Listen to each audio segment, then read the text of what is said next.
이건 내가 고등학교 1학년 봄에 겪었던 실화야. 우리 집은 한때 동네에서 소문난 알부자였지만 IMF 시기에 아빠의 사업이 망하면서 가난해졌고 부모님은 이혼해서 나는 아빠 밑에서 혼자 자랐어. 그래서 가세는 점점 기울어서 한 상가 건물의 옥탑방으로 이사 오게 됐어. 우리 집은 꼭대기인 5층에 불법 증축을 한 옥탑방이었는데 너무 낡은 상가라 엘리베이터가 없었고 나는 매일 5층을 계단으로 오르내렸지. 그날도 야자가 끝난 10시쯤 하교를 하고 집으로 돌아왔어. 아빠는 밤마다 대리운전을 하러 나갔고 야자를 끝내고 돌아오면 나는 텅 빈 집에서 홀로 잤어. 고등학생이었던 나에게는 너무 큰 환경의 변화라 불면증에 시달렸었어. 봄바람에 살랑거리는 풍경 소리에 신경을 집중해서야 간신히 잠에 들 수 있었지. 잠이 들 듯 말 듯한 그런 반쯤 잠이 든 몽롱한 상태로 한참이 지난 것 같았어. 그런데 그때 저 멀리에서 무슨 시끌벅적한 소리가 점점 들려오는 것 아니겠어? 반쯤 잠이 들어 눈을 감은 채로 소리에 집중을 해보니 사물놀이패의 풍악 같은 거야. 당시만 해도 봄철만 되면 사물놀이패들이 마을을 돌며 행진을 했거든. 매년 이맘때면 이런 행사를 줄곧 했기에 아, 오늘도 사물놀이패들이 행진하나 보다 생각을 했었어.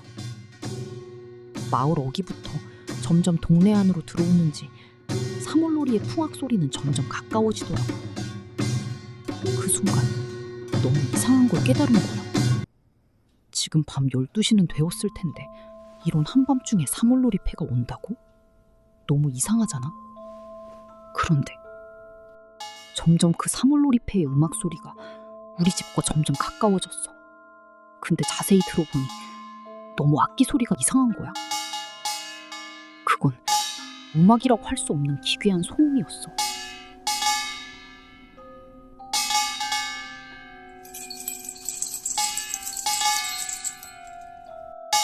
이상하다는 생각에 침대에서 일어나서 소리가 나는 방향으로 몸을 내다봤어.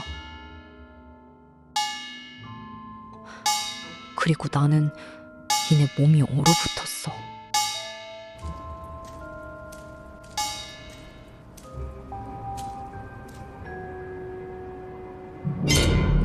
그 귀신은 눈이 보이지 않는 것처럼 보였어. 아니, 정확히 말하면 눈이 없었어.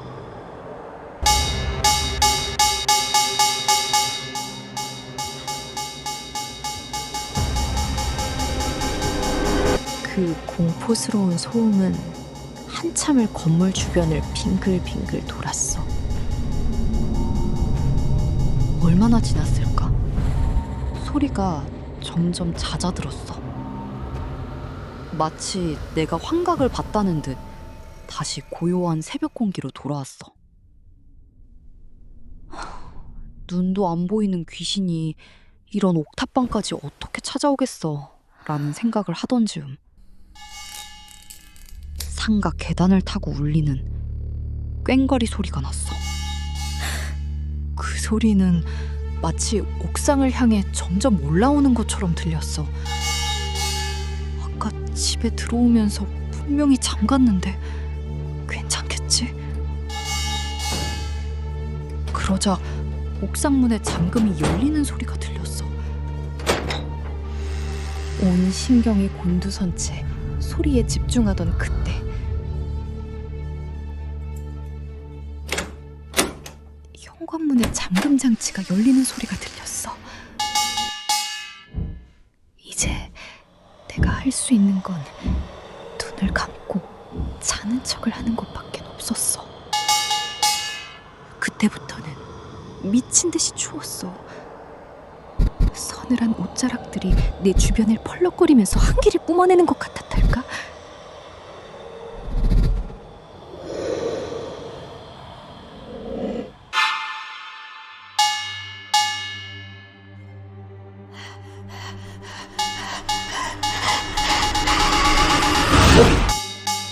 꽹과리 소리는 내가 깨어있음을 확인하려는 듯 요란스럽게 내 몸 주변을 훑으며 엄청 시끄럽게 울려댔어.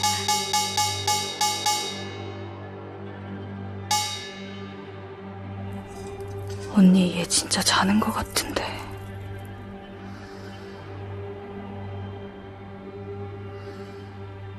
얘 앉아. 얌전히 잤으면 아무 일 없었을 텐데 왜 일어났어?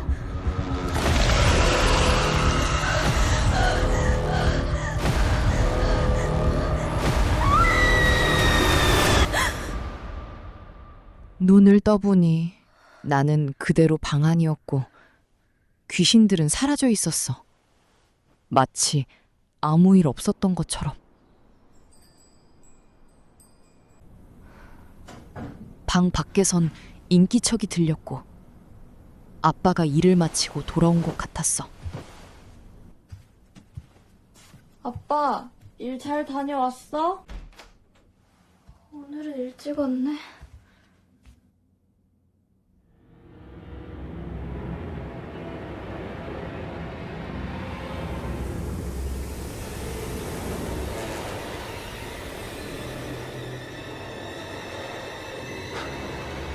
얌전히 잤으면 아무 일 없었을 텐데 왜 일어났어?